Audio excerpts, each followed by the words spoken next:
नोसेस के उस द्वीप पर छाया एक खंडर में मुस्तफा के साथ बैठी हुई थी और मुस्तफा से दुनिया की सारी भाषाएं पल भर में किस तरह समझी, पढ़ी और लिखी जा सके, उसका ज्ञान प्राप्त किया जा सके, वो मुस्तफा से प्राप्त कर लिया। और वहां ज्ञान प्राप्त करने के बाद समय था उस द्वीप से निकलकर यूनान से होते हुए यूरोप के अंदरूनी देशों में जाकर वहां से पाश्चात्य पद्धति की काली विद्या पर साहित्य प्राप्त किया जा सके। लेकिन उस द्वीप से यूनान के अंतस तक पहुंचने के लिए कश्ती की आवश्यकता थी और उसके लिए छाया को कुछ करना ही था। छाया रात होने की प्रतीक्षा करने लगी। इस तरफ शिमला में बूढ़े बाबा राम प्यारी के अड्डे पर पहुंचे और राघव राव ने जॉन विलियम्स के बारे में जो बताया था वो सबको बताया। ये सुनकर कि जॉन विलियम्स अभी भी जीवित था, सब हैरान हो गए। राम प्यारी ने कहा, वो कलमुआ अभी तक जिंदा है। गौरी ने कहा, इसमें इतना सोचने वाली क्या बात है? यदि जॉन विलियम्स काली विद्या से लंबी उम्र प्राप्त कर सकता है तो आपने भी तो उनके जैसी लंबी उम्र प्राप्त की है ना? राम प्यारी ने कहा, बात तुम्हारी सही है गौरी, ये काली शक्तियां सबको लंबी उम्र तो देती है, लेकिन क्योंकि वो और भी अधिक पाप कर सके और जितना पाप बढ़ेगा उतनी काली शक्तियों का वर्चस्व भी बढ़ेगा, इसलिए यह काली विद्याओं के साधक हमेशा इतना लंबा जीते हैं। तो बूढ़े बाबा ने कहा, तो तुम भी इस पाप का रास्ता छोड़ दो राम प्यारी, तुम्हारा दिल बहुत ही नेक है। ये गुंडागर्दी और काला जादू अब तुम्हें नहीं सुहाता। तुम समाज के लिए एक वरदान साबित हो सकती हो। अपनी शक्तियों को और अपनी क्षमताओं को समाज के लिए उपयोग करो राम प्यारी। इस गुंडागर्दी से किसी को कुछ हासिल नहीं होगा। राम प्यारी ने अपना सर झुकाकर बूढ़े बाबा और गौरी की बातों में सहमति दिखाते हुए अपना सर हिलाया। बूढ़े बाबा ने कहा, हमारा कार्य शिमला में पूरा हो चुका है, अब हमें फिर से वीरानगढ़ जाने के लिए निकलना होगा। राम प्यारी ने कहा, नहीं, इतनी जल्दी मैं आपको नहीं जाने दे सकती। आप यहां कुछ दिन और रुक कर जाइए, हमें मेहमान नवाजी करने का थोड़ा तो मौका दें। इन शिमला की सुंदर घाटियों में आपको घुमाने का मौका दें। सिद्धार्थ ने कहा, शिमला वाकई में बहुत ही खूबसूरत है और यहां पर रुकने का मन हमें भी बहुत है, लेकिन वीरानगढ़ में हम जिस उद्देश्य से रह रहे हैं वो अभी तक पूरा नहीं हुआ है। आप तो जानती हैं कि मेरी मां अभी भी शैतान के चंगुल में है। उसे आजाद करवाए बिना मैं किस तरह यहां पर घूम फिर सकता हूं?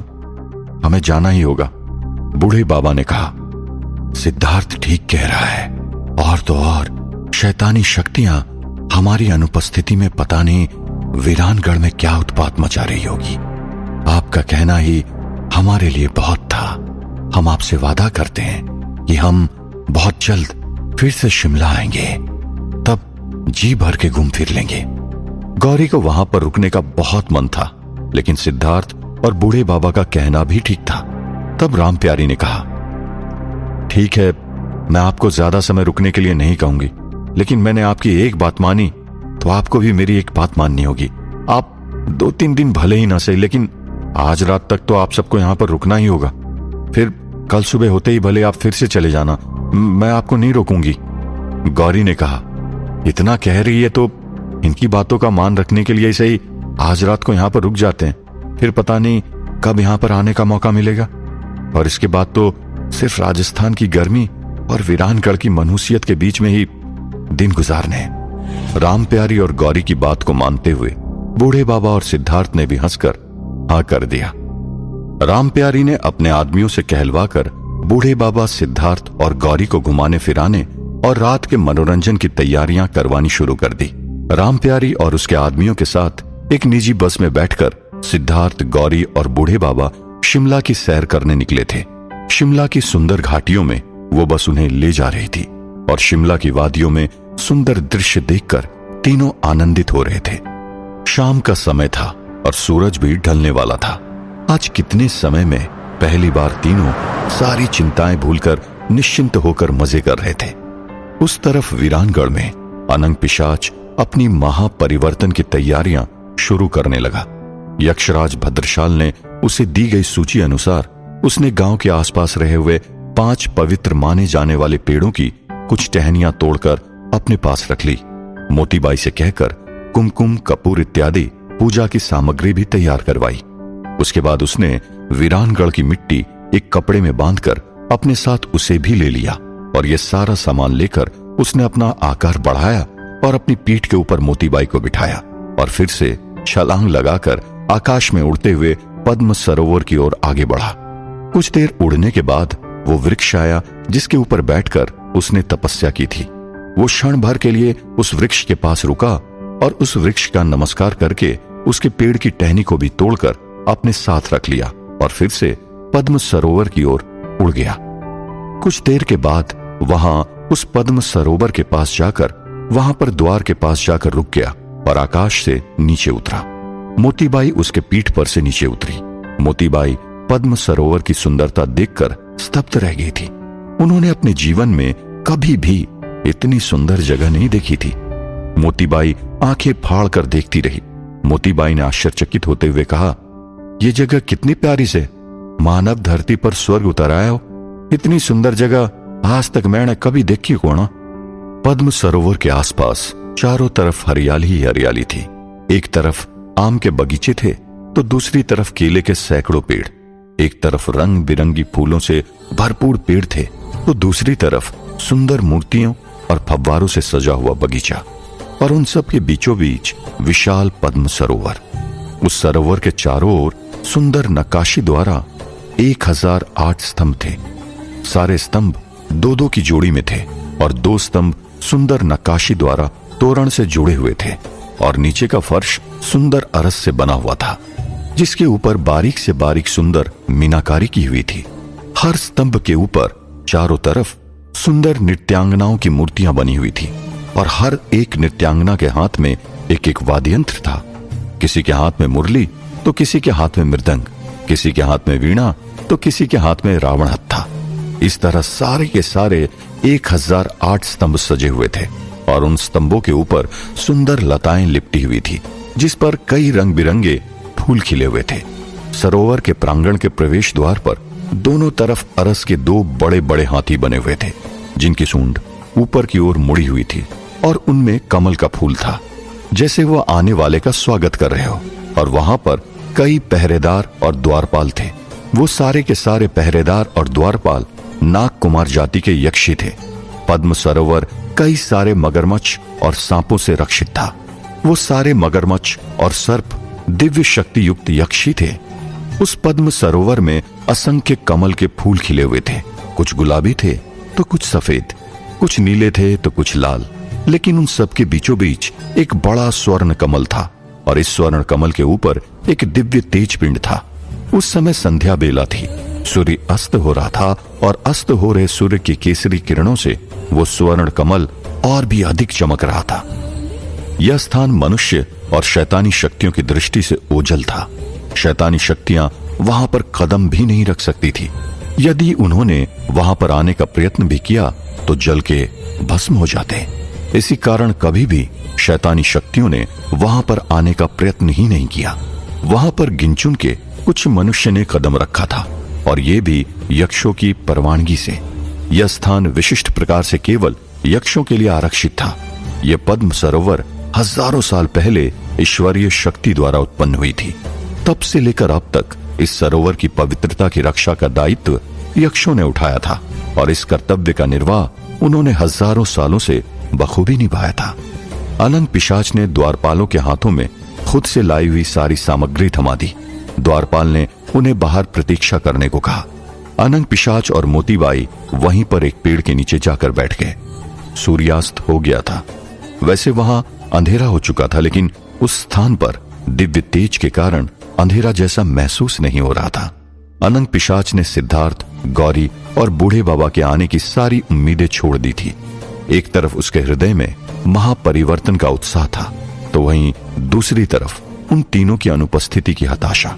लेकिन यह अवसर उसके जीवन में बार बार नहीं आने वाला था, इसलिए वो ये अवसर को खोना नहीं चाहता था। उस तरफ शिमला में कई सारे सुंदर जगह की सैर करके अंधेरा होते ही वे लोग एक सुंदर होटल में आए। उस होटल की छत से अंधेरे में भी सारा शिमला दिखता था। वहां पर राम प्यारी ने सिद्धार्थ, गौरी और बूढ़े बाबा के लिए भोजन और मनोरंजन का प्रबंध किया था।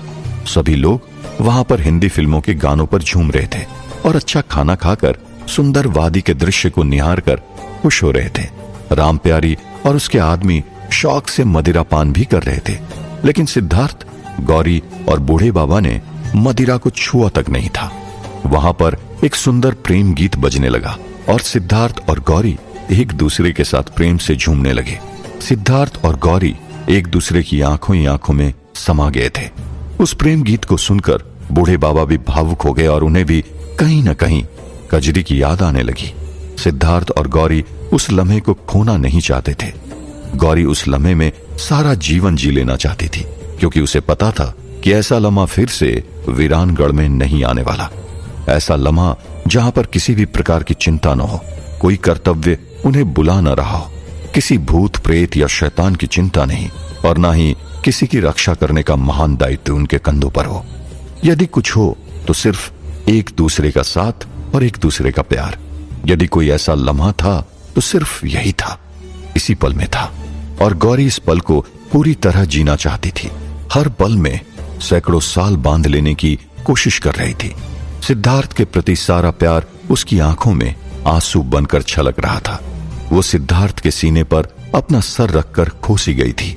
गौरी ने अपने मन ही मन कहा, इस पल में अगर मौत भी आ जाए तो उस मौत को हंसते हंसते गले से लगा लूंगी। सिद्धार्थ ने भी कसकर गौरी को थामे रखा था। बूढ़े बाबा को भी कजरी के साथ बिताए हुए सारे पल याद आने लगे थे। किस तरह उस 16-17 साल की नटखट कजरी बूढ़े बाबा को सताया करती थी। किस तरह आधा कच्चा और आधा जला हुआ खाना बनाकर अपने हाथों से बूढ़े बाबा को खिलाया करती थी, और बूढ़े बाबा को वो खाना सबसे अधिक प्रिय लगता था, क्योंकि उसमें उस पगली का प्यार जो मिला हुआ था। किस तरह वो बूढ़े बाबा का ध्यान आकर्षित करने के लिए उनकी किताबें छुपा दिया करती थी, और फिर जब बूढ़े बाबा उसके कान पकड़कर खींचते तो वो बच्ची की तरह आंसू बहाया करती थी। इन सारी बातों को याद करते करते उनकी आंखें भी छलक उठी। उन्होंने भी मन ही मन कहा, काश तुमने अपने अंदर नफरत और प्रतिशोध को जगह ना दी होती तो आज हमारा और तुम्हारा साथ अभी भी बना होता। ये सोचकर बूढ़े बाबा ने सितारों की ओर देखने के लिए अपना सिर उठाया, और उनकी दृष्टि पूर्णिमा के चंद्रमा पर पड़ी, और उन्हें कुछ एहसास हुआ, और वो भी तुरंत अपनी जगह से उठ खड़े हुए। उस तरफ पद्म सरोवर के पास अनंग पिशाच मोतीबाई के साथ प्रतीक्षा कर रहा था कि कुछ ही समय में यक्षराज भद्रशाल अपनी पत्नी शशकावती के साथ वहां पर प्रकट हुए। उन्हें देखकर अनंग पिशाच और मोतीबाई ने उन्हें प्रणाम किया। तब यक्षराज भद्रशाल ने अनंग पिशाच से कहा, अपने महापरिवर्तन के लिए तुम सच तो हो ना? अनंग पिशाच ने हाथ जोड़कर बुलंद आवाज में कहा, जी यक्षराज, इस क्षण से अधिक मैंने अपनी पूरी जीवन में किसी भी वस्तु की प्रतीक्षा नहीं की है। तब यक्षराज भद्रशाल ने कहा, अच्छी बात है, इसकी विधि मैं तुम्हें बता रहा हूं, इसे ध्यानपूर्वक सुनो, और यदि इस पूरी विधि को सुनने के बाद तुम्हारा मन बदल जाए तो भी तुम मुझे कह सकते हो। अनंग पिशाच ने कहा, हे देव, एक बार मैंने मन बना लिया तो फिर उसे बदलने का तो कोई प्रश्न ही नहीं उठता। तब यक्षराज भद्रशाल ने कहा, तो सुनो, इस विधि में तुम अपनी पिशाच योनि से मुक्त होकर यक्ष योनि में प्रवेश करोगे, किंतु यक्ष और पिशाच दोनों का देह भिन्न होता है। तुम इस पिशाच के शरीर के साथ यक्ष योनि में प्रवेश नहीं कर पाओगे, अतः तुम्हें इस पिशाच का शरीर स्वेच्छा से त्यागना होगा, और इसी कारण एक तरीके से देखा जाए तो तुम्हारी आज मृत्यु होगी। तुम्हें यक्ष के शरीर में प्रवेश करने से पहले अपने प्राण त्यागने होंगे, और तुम्हारे पुराने शरीर को अग्नि को समर्पित करना होगा, और फिर उस पद्म सरोवर के बीचों बीच उपस्थित स्वर्ण कमल के ऊपर स्थित तेज पिंड में तुम्हें नया शरीर प्राप्त होगा। लेकिन अनंग पिशाच ने पूछा, लेकिन क्या देव? यक्षराज भद्रशाल ने कहा, यदि उस तेज पिंड ने तुम्हारी आत्मा को नया शरीर प्रदान करने से मना कर दिया तो तुम ना यक्ष बन पाओगे और ना ही पिशाच के शरीर में वापस जा पाओगे, क्योंकि वो तो जल चुका होगा। तुम बीच में ही भटकते रह जाओगे। ये सुनकर अनंग पिशाच और मोतीबाई दोनों घबरा गए। अनंग पिशाच के पैरों तले जमीन खिसक गई। क्या अनंग पिशाच महापरिवर्तन के लिए इतना बड़ा जोखिम उठाएगा? क्या होगा अगर उस तेज पिंड ने अनंग पिशाच को नया शरीर देने से इनकार कर दिया तो? बाबा ने ऐसा क्या देख लिया था जिसके कारण वे वहां से उठ खड़े हुए थे? जानने के लिए सुनते रहिए वीरानगढ़, ओनली ऑन पॉकेट एफएम।